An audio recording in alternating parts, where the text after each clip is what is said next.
thank you, Chef, for sitting down with us today. Absolutely. Honored to have you and discuss with you and talk to you about shop stuff. First, let me ask you, how does it feel to be recognized as the Restaurant of the Year by the Los But, Angeles? you know, I've always thought we were, and I think it's about time that we got the recognition. No, I'm just kidding. It's it's a huge surprise. Number one, it's something that we definitely weren't expecting. We weren't shooting for. I think the first reaction, the first feeling was disbelief. After that, kind of faded away because we realized it was real. Then it was just a huge sense of pride, especially for the team. For what they do. I mean, look at them. They come in every day and do the work. And the repetition, and just a huge sense of pride in the team.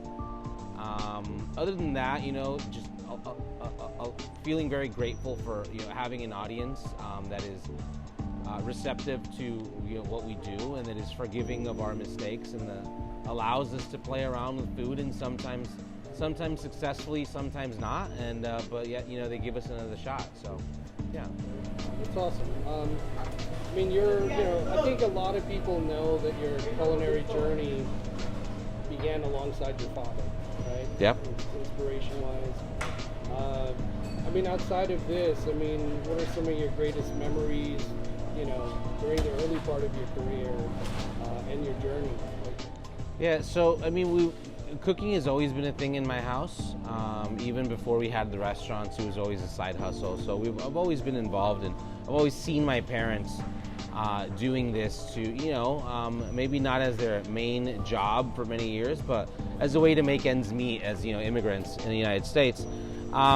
It wasn't until we opened, Chichen Itza, and I joined my parents that we officially, said we put all of our eggs in this basket, and we all quit our jobs and just came here, and just seeing.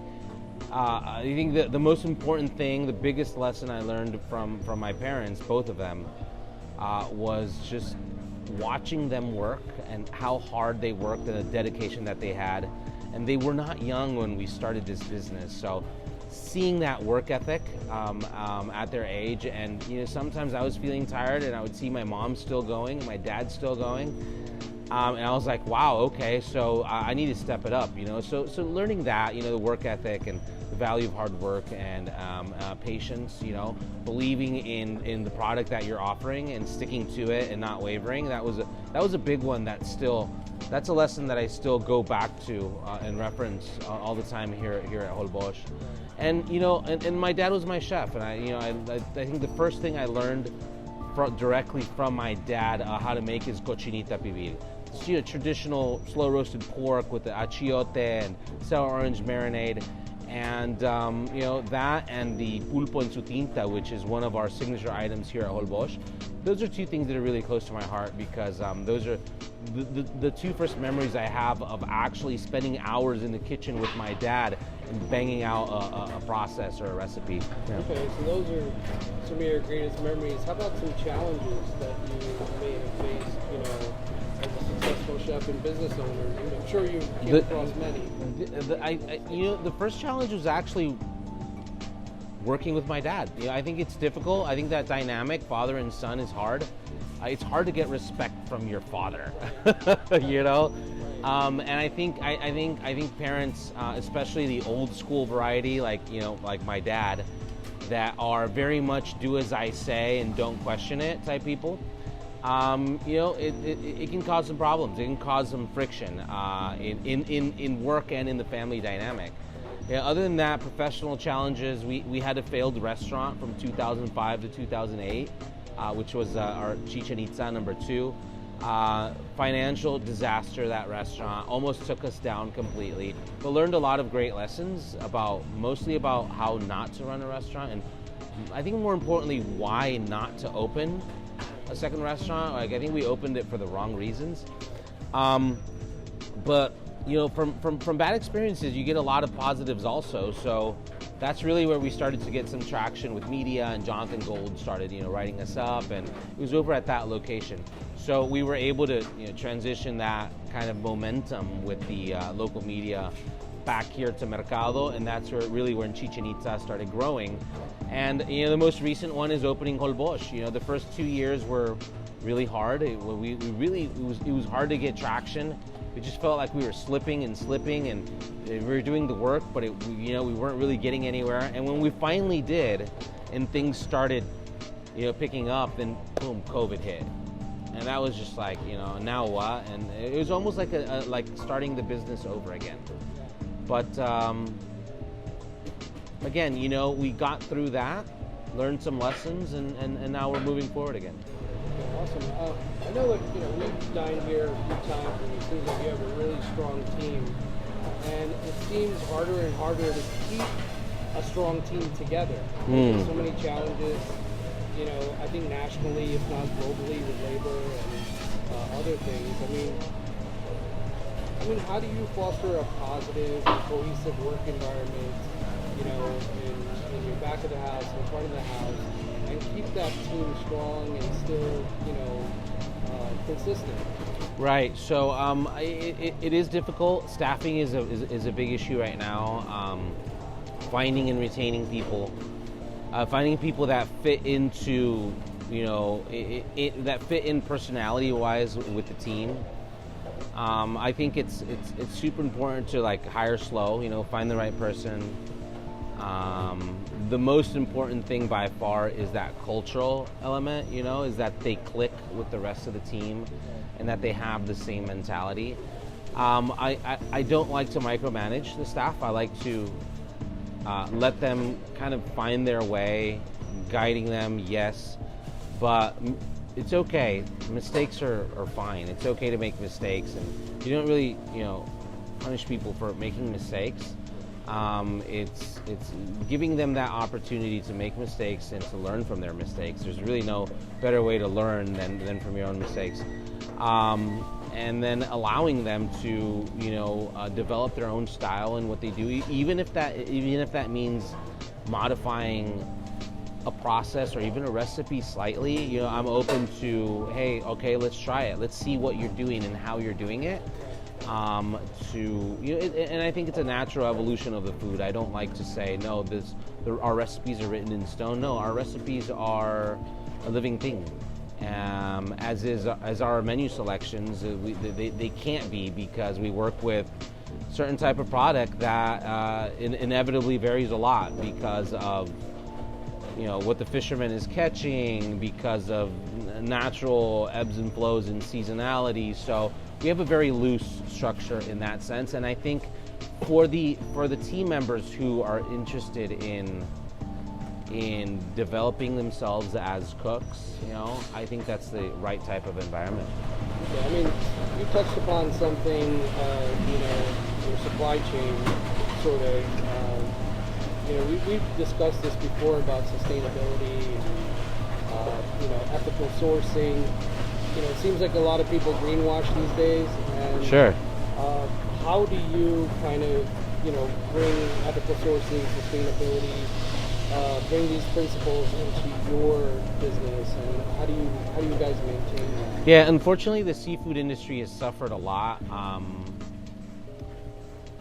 because of unethical practices in naming fish and interchanging species of fish, because they can, because you can do that. Sustainability has been a big problem. Tracing and sourcing has been a big problem.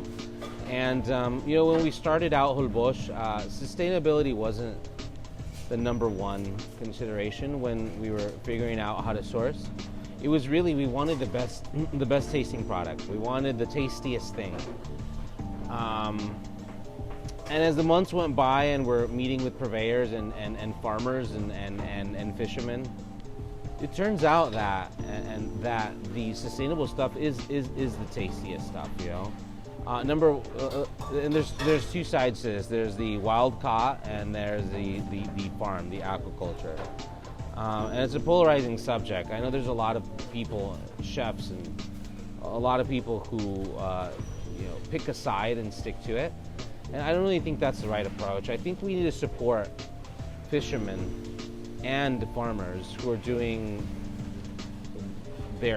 executing their craft the right way.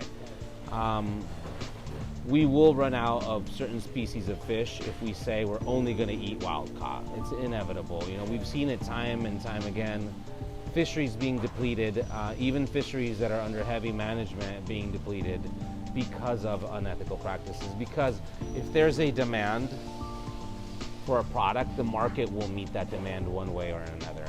So, and yeah, there's plenty of fish in the sea, but there's not that many left of the fish that we like to consume. And those fish, we need to find an alternate source, and that alternate source is aquaculture, and we need to support the farms that are doing it right, and that have sustainability in the core of what they're doing. So yeah, two different sides. We support both. We support local fishermen, mostly here in the South Coast and in the Channel Islands. And we also support aquaculture operations as far away as southern Baja California, sometimes from Hawaii, a lot of local aquaculture also, like Transparent Sea Farms here in Downey, and Santa Barbara Mariculture in Santa Barbara. Is there any particular species of fish that stands out to you that's sort of on the brink of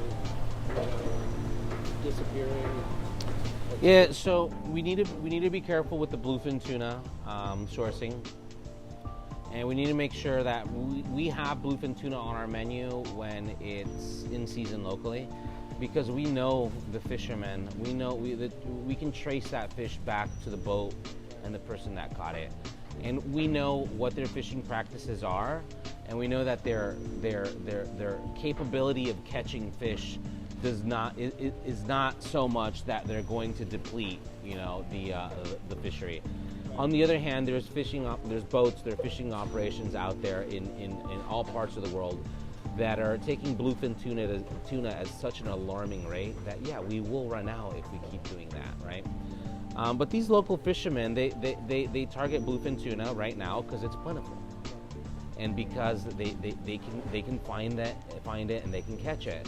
And once it's not plentiful, once the bluefin tuna has moved out, they're not following the bluefin tuna out into other waters, other oceans. They're staying where they fish. These are day boats. They're going out in the morning and coming back in the afternoon, and then they'll target a different species. They'll target another fish that is in their waters, and that's really a very sustainable model. So we got to be careful with the bluefin tunas. We got to be careful with the Chilean sea bass and fish that are endangered. We kind of stay away from those. We got to be careful with the salmon. Salmon is such a popular fish. It's the most consumed fish in the United States. It's tuna, shrimp, and salmon. Those are the big three here in the United States. Shrimp is big, and shrimp is another problematic one. We got to be careful, right? If we're buying farmed salmon, we need to make sure that we're buying farmed salmon from a place that is conscious of the impact that their farm has on the environment. And if we're buying wild caught salmon, we need to be conscious that it's being caught in a sustainable way. So I think those are the tuna, the salmon, and the shrimp are things that we need to keep an eye on and be careful when we're sourcing. That's good. It seems like restaurants nowadays, they emulate other restaurants, especially new ones that open up. They emulate successful ones, or ones that are a little different. And it seems very homogenous, kind of, if I can say. But how do you guys stay competitive? It's such a competitive industry. Everybody's vying for the same customer. Sure. How do you stay ahead of the game and stay relevant to your customers? Look, I think it's fine. It's not only fine. It's encouraged and acceptable to take inspiration from what others are doing. I think everybody does it consciously or unconsciously. Right. You eat something that you love, and as a chef, that might find its way in one form or another into one of your recipes. I mean, that's what we do. We put together dishes that are, you know, made up of flavor memories and techniques that we've learned and things that we've tried. That being said, I think having a unique perspective on food is very important for us. That unique perspective is it's an ethnical one. It's our food is Mexican. Why? Because I'm Mexican, and because those are my core flavor memories. Growing up in Mexico, eating at grandma's house, going diving with my cousins, and then making a ceviche with what we caught. Those are the strongest, most evocative flavor memories that I have. And to me, that's what fantastic food is, right? So I gravitate towards that. But that's just my perspective. So another chef or another restaurant, another cook might have a different one, and it's great as long as you have a unique perspective. As long as you're putting together something that is you, right? Either that be your training, your travels, or your history, your ancestry. Right. I think that's super important in that, and in terms of staying relevant, I think we're in this very unique setting. We're in a super casual food hall setting. And I think the moment that we decided that, you know what, we're going to do the best food that we can regardless, despite the setting, gave us this kind of unique perspective in that this is the place in the little food hall in South LA that does some pretty cool food. And I think that works out to our advantage, and I think that is unique in and of itself and contributes to the kind of popularity of Holbox. Okay. On the lighter side, what's some of your favorite places to dine in LA? Have some, aside from your place. Favorite places to eat in LA? Wow. Well, incredibly, I'd never been to Bestia until you took me recently. And Bestia was fantastic, man. I'm gonna have to put that one up there. Bestia was really good. But some of my favorite places, Rosa Blue is a family staple for us. We visit often and really like the kind of comforting nature and just really well executed and without any fuss. We just really love that. It's also great to grab a slice or grab a pie from Superfine while you're there. One of my personal favorites is Marugame Monzo in Little Tokyo, udon noodles. Yeah, I think that's one of my favorite places to eat. Mexican, Guelaguetza. Guelaguetza is great in K-Town on Olympic. Carnitas El Momo in East LA. Oh, best! I think that's the best taco in LA, man. Despite what all the lists say, and they might, the best taco in LA. If you eat pork, it's Carnitas El Momo. It's fantastic, super rich, luxurious, all these different textures, really great stuff. And then recently I discovered a restaurant in K-Town. It's a modern Korean tasting menu restaurant called Kin, which is just one of the best meals I had last year and this year. So it's going to be on my wife's checklist now. Yeah, Kin, you got to check it out. It's fantastic. It's really good, and Chef is a really cool dude too. I will definitely try that. Do you have any favorite guilty pleasure that you don't talk about much in terms of food? Oh boy, guilty pleasures. Let's see, hot Cheetos. Hot Cheetos? I like me a hot Cheeto, man. You have to have your last meal. Well, it's not. Well, guilty pleasure is not going to be my last meal. My last meal would be something that my wife cooks. She's a really great cook, tremendous cook, and she makes these breaded pork chops that are just fantastic, man. Guilty pleasure, dude. I mean, Sizzler. So wait, let me give you a little background information on why. Sizzler was our luxury meal growing up as kids. So we grew up here in Costa Mesa, and going to Sizzler was like graduation meal or anniversary meal or something big. So that was that plays into it, and having that cheesy toast at Sizzler is just it takes me back to those days. And sure, sirloin steak, jumbo crispy shrimp, and cheesy toast. Guilty pleasure. Before we go, do you have any advice for young aspiring chefs and cooks? Yeah, man. I mean, just don't do it. Find something else to do. No, I say that jokingly, but I mean, the best advice I can give an aspiring chef, especially if it's someone who's aspiring to be a restaurateur and have their own place, is get some mentoring. I was fortunate to have my dad. He was my mentor. He taught me kind of the nuts and bolts of traditional Yucatan cooking. Find a mentor that that their cooking principles are aligned with what you want to do. Don't get jobs at places just because they're the popular place or just because they're the Michelin star place. So you get a job at a place that aligns with how you feel about food and what you think you're going to be doing. And pay your dues there, man. Start as a dishwasher, work as a prep cook, work all the stations, work your way up, and make sure you have a good foundation and you have a good sense of who you are as a cook and what you want to present to your diners before you kind of embark on your own projects. I think that's super important to have that unique perspective. Again, for me, it's my roots, it's my heritage.